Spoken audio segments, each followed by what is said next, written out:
right now I'll just say what I have to say, and we'll take it from there. So, first of all, in a traditional American sense, howdy, folks. It's good to have you all here.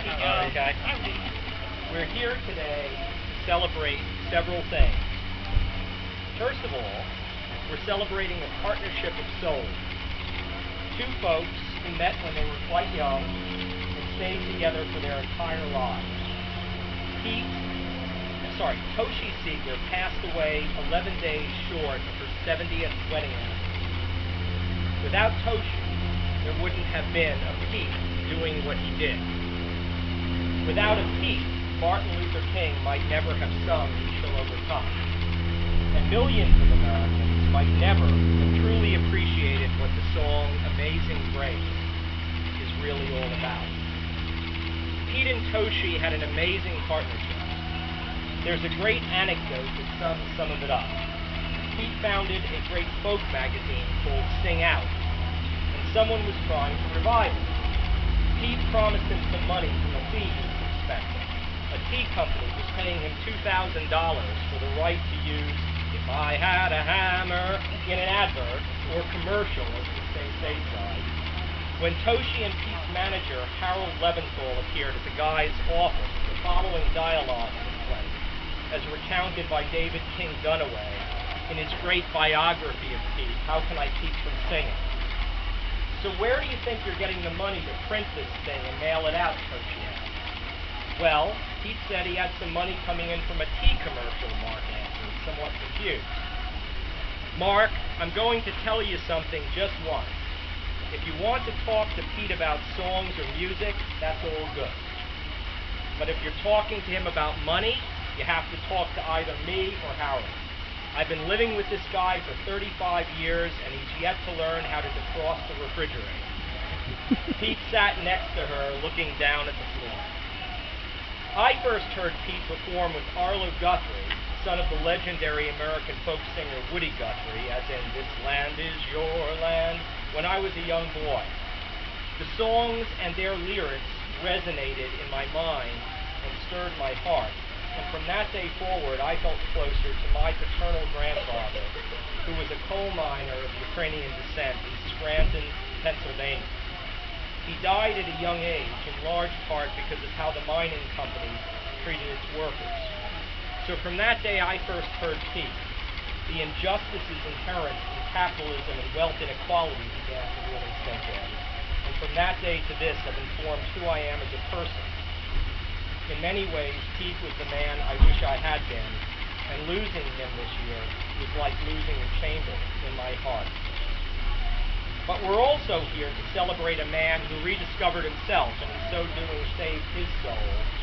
A man who crawled up out of the sea of unspeakable evil, greed, and cruelty to forge a new life for himself, and through his influence on a young man who, like Pete Seeger, Tony Benn, and others, didn't know how to live, if not by his conviction, saved millions of innocent souls from bondage, from torment. That young man was William Wilberforce, and the man who helped shape his destiny while saving himself, and also just happened to write the greatest folk song of all time, was John Newton, former slave ship captain and later curate of Olney Church, who was buried yards from where we stand. Wilberforce was contemplating leaving politics for the ministry. Newton encouraged him to stay in Parliament and serve God where he was. Wilberforce took his advice and spent the rest of his life working toward the abolition of slavery and succeeding. So John Newton lived part of his life right here.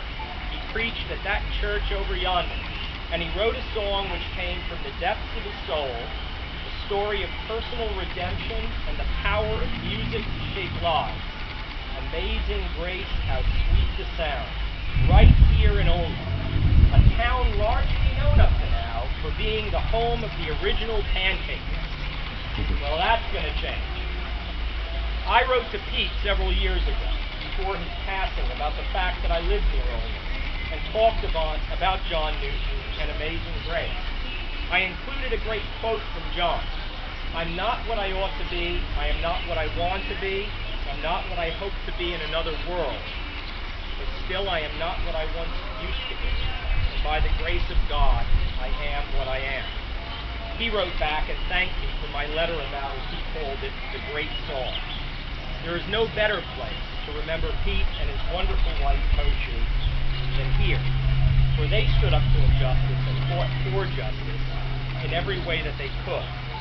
From his leaving Harvard to help workers organize and fight unspeakable working conditions, taking part in a concert in Peekskill, New York, where he and his family were almost killed when Klansmen and others stoned their car with their young children on board, I might add, to marching from Selma to Montgomery in the civil rights years, to fighting the war in Vietnam, and eventually to cleaning up the Hudson, their river and their home. I'm proud to be standing here, remembering goodness with my lovely wife and my friends, and of course, all you other friends. We live in an age where great men and women of conviction are largely forgotten and afterthought.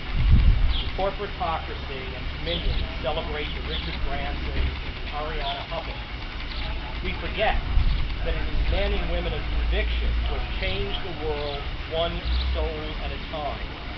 The Pete Seegers, the Tony Benns, the Eleanor Roosevelts, the Gandhis, the Rosa Parks, and the John Dees, and the William Wilberforces. These are the folks who, in contrast to the rest of our species, and whatever species inhabit Whitehall and Washington, this is good, my friend, the former MP isn't here quite yet, remind us of why we can, at times, and if only for a little while, be proud to be human. They represent the best of what we can be. They are the Christ-like among us. And as Christ raided the temple in the first Occupy movement of its time, his followers occupy the city or Wall Street, reminding us that greed isn't good, and that we have a responsibility to ourselves and to our world, and that we ignore that responsibility at our peril. Indeed, that we ignore it in peril of our very souls. I'd like to play a few songs, or rather, versions of the same song. The first is a wonderful traditional American folk rendition of Amazing Grace by Judy Collins, recorded in St. Paul's Chapel at Columbia University in New York, where I spent a few happy years. The second is by Arlo Guthrie. Arlo talks about John Newton, and as is typical of Arlo, doesn't get the facts quite right. But also typical of Arlo, he gets the message just right, and I hope you'll agree. Finally, we'll have a sing-along with Pete, joining him in the audience at the Sanders Theater at Harvard back in 1980. As with Arlo, he sings a verse not too familiar over here, but a verse added to the song, as is often the case with great folk songs, to make it more expressive for the times. And this verse is inextricably linked to the plight of slaves and John Newton, sailing on bloody seas. It could not be more appropriate today. I also have a couple of other renditions of Amazing Grace, speaking off the sheet now. One of them, interestingly, by a woman whose name is Bernice Reagan, who was a close friend of the Seegers, grew up in Albany, Georgia, was very involved in the civil rights movement, and actually recorded a group of folk songs that were based upon songs that would have been sung back in the mid-1800s and before by slaves in America. So the version of that song that you'll hear, which is much more basic, is basically what people might have been singing at that time and that inspired them. And finally, a version that is recorded by Aretha Franklin. Now, Aretha, who most people know of as a great soul or Motown singer, actually was born the daughter of a gospel minister and actually recorded in 1972 for 2 nights in L.A. with the Southern California Gospel Choir and did an amazing version of Amazing Grace, which will be on in the background because it goes on for quite a while, but it's absolutely beautiful. And again, clearly demonstrates what that song meant to so many people in America, white as well as black, and has meant really in most respects, in every respect, to the world ever since. So listen, after that I'll just put on some Pete in the background. People can enjoy a biscuit or two. I've got a little bit of bubbly and some biscuits and all of that sort of stuff. Thanks to Paula who's been a star. Thanks to everyone at this lovely museum. Thanks for everyone for being here, and God bless.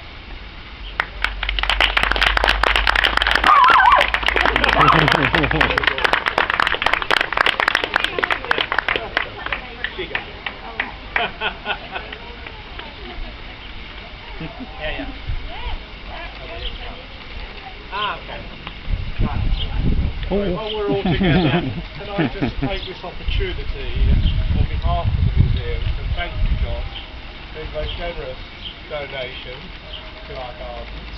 I think it's very fitting that in the 250th anniversary year, when John Newton came to preach here in Oney, that we should commemorate both him and his great admirer Pete Seeger in this way. So I'd like to thank you once again, both of you. More than welcome.